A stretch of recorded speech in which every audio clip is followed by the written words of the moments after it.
Prosegue la preparazione della Nuorese in vista dell'esordio in campionato in programma il 15 settembre al Froghieri contro il Tempio. Una gara difficile contro una squadra che considera quello con i verdi-azzurri un vero e proprio derby. La Nuorese ieri ha giocato un amichevole a Posada contro la formazione locale che milita nel campionato di prima categoria. Un buon test che ha consentito al tecnico Bernardo Mereu di far giocare alcuni degli uomini tenuti a riposo nella gara di Coppa Italia a Gavoi. I verdi-azzurri si sono imposti col punteggio di 2-0. Le reti sono state realizzate da Cristian Sanna ed Eliani Eddu.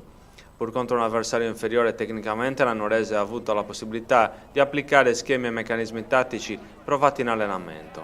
Una gara anche per aumentare il minutaggio dei giocatori.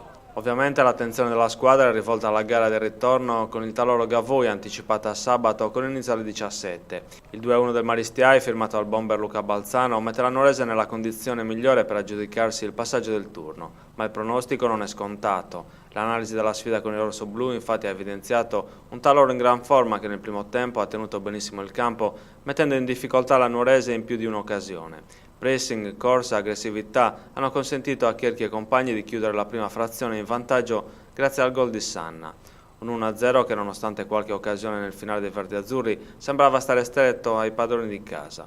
Nella ripresa invece è uscita fuori la Nuorese. Gli aggiustamenti tattici del tecnico Mereu hanno consentito a Cocco e compagni prima di contenere le sfuriate del Taloro e poi di prendere in mano il pallino del gioco.